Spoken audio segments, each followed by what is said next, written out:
Hey, folks, welcome to another episode of Cutter One. I'm your host, Jay Just Jay, your resident troublemaker and your resident culture warrior. I hope you are all doing well as we start another fun filled and amazing week, right? Well, at least some of us.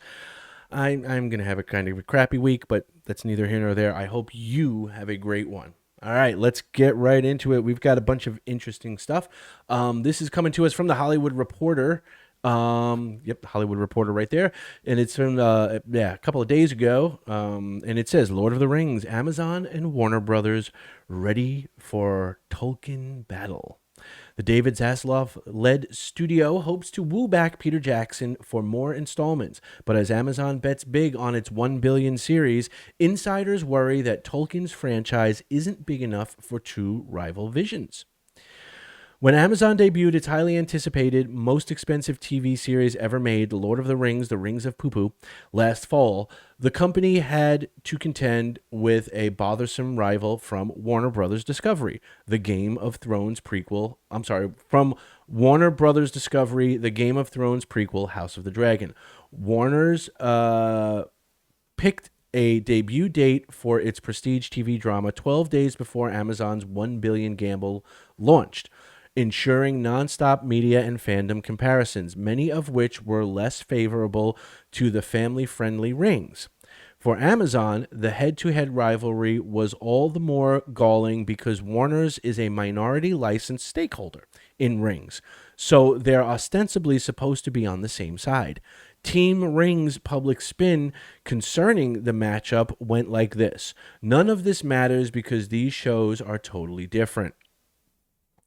All of which made the February 23rd announcement by Warner's almost Westeros level brutal.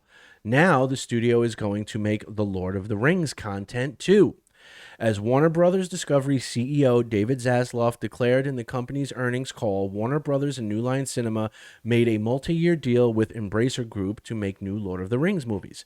The reveal comes at a precarious time for Warner, with the studio admitting a $2.1 billion loss in quarter four. Like many studios, the company seems to be circling its wagons ever tighter around familiar IP, focusing on surefire brands like DC. Though there are no scripts yet, one insider suggests to the Hollywood Reporter that Warner Brothers hopes to turn Lord of the Rings into a Star Wars-like franchise. The move comes 2 decades after director Peter Jackson's hugely popular The Lord of the Rings saga, which won 17 Oscars. Now Jackson and his writing partners Fran Walsh and Philippa Boyens are the precious talent. Warner's hopes to get on board with its efforts after Amazon seemingly fumbled its courtship with the filmmaker. Jackson told THR that Amazon had reached out to him about its series, but then, after the company's executive shakeup, he was never sent any scripts.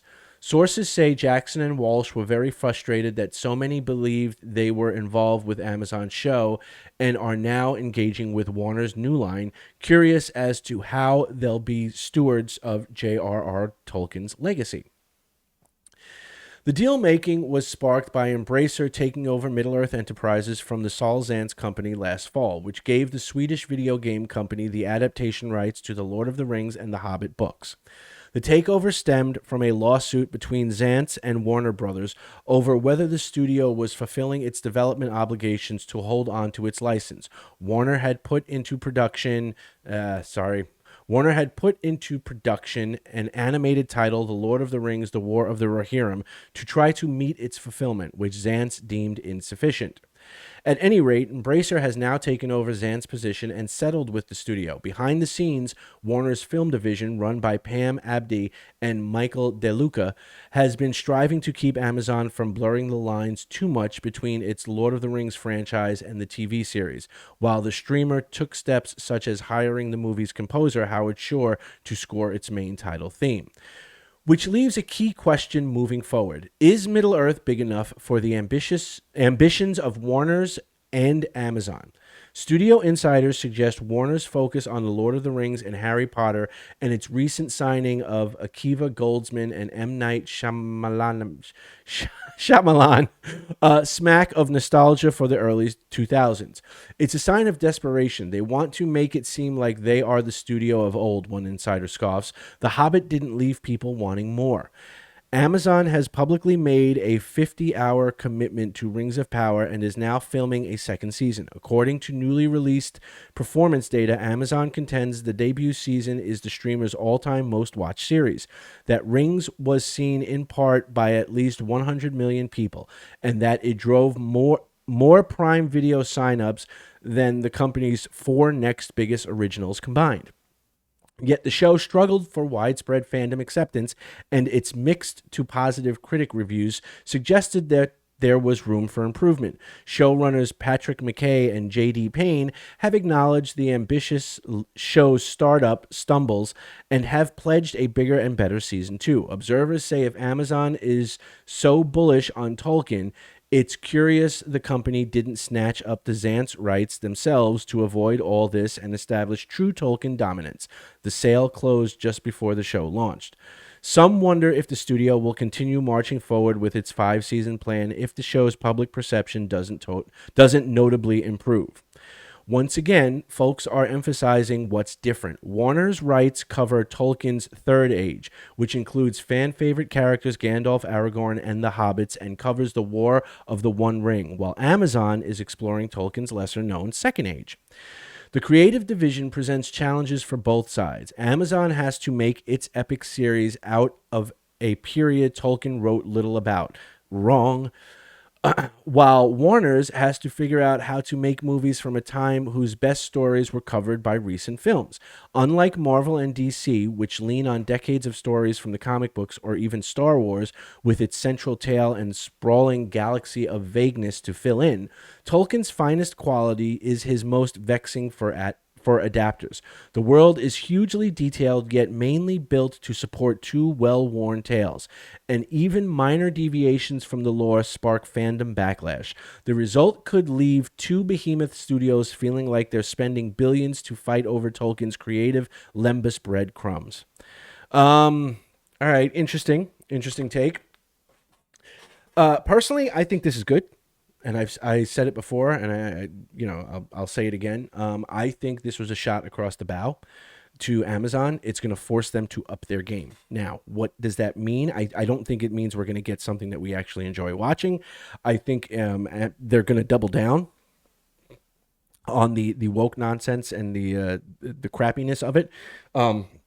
Because they've already boxed themselves into a corner. They've already painted themselves into that corner with Guy Ladriel and Sauron and the whole mystery box thing. So now they sort of have to pick up from there. So I don't think we're going to get much change. I think what we may get a change of and we're not going to see it in season 2 because that's already in production. So anything that we're talking about here is going to be season 3 and beyond. You may see an uptick in the production value. Quality wise, because they know that, even if you do a 3-hour movie or trilogy of movies, let's say Warner and New Line put out a trilogy of movies, they're going to bring in their big guns, which is going to be, Peter Jackson, Fran Walsh, Philippa Boyens, Weta Digital to do the effects. These are all people that have worked with each other, who made their names on the original trilogy of films. In Peter Jackson and Weta's case. So Amazon knows that's gonna be the case. So you will see an uptick in production value, right? And as far as story-wise goes, I think, Amazon's already too deep and dedicated too hard to the current, craptacular story that they're telling. So there's no getting out of that. I think what's going to happen, and this is just me trying to predict the future, I could be totally wrong. But I think what's going to happen is it depends. I think it depends on, one, if they do get Jackson, Walsh, and Boyens on board. If New Line can get them on board, that's going to be a major, major, major, shocking, scary thing for Amazon, right? So if New Line gets Jackson and Walsh and Boyens on board, and then gets Weta Digital on board, um, yeah, Amazon is going to be basically shitting themselves, for lack of a better term.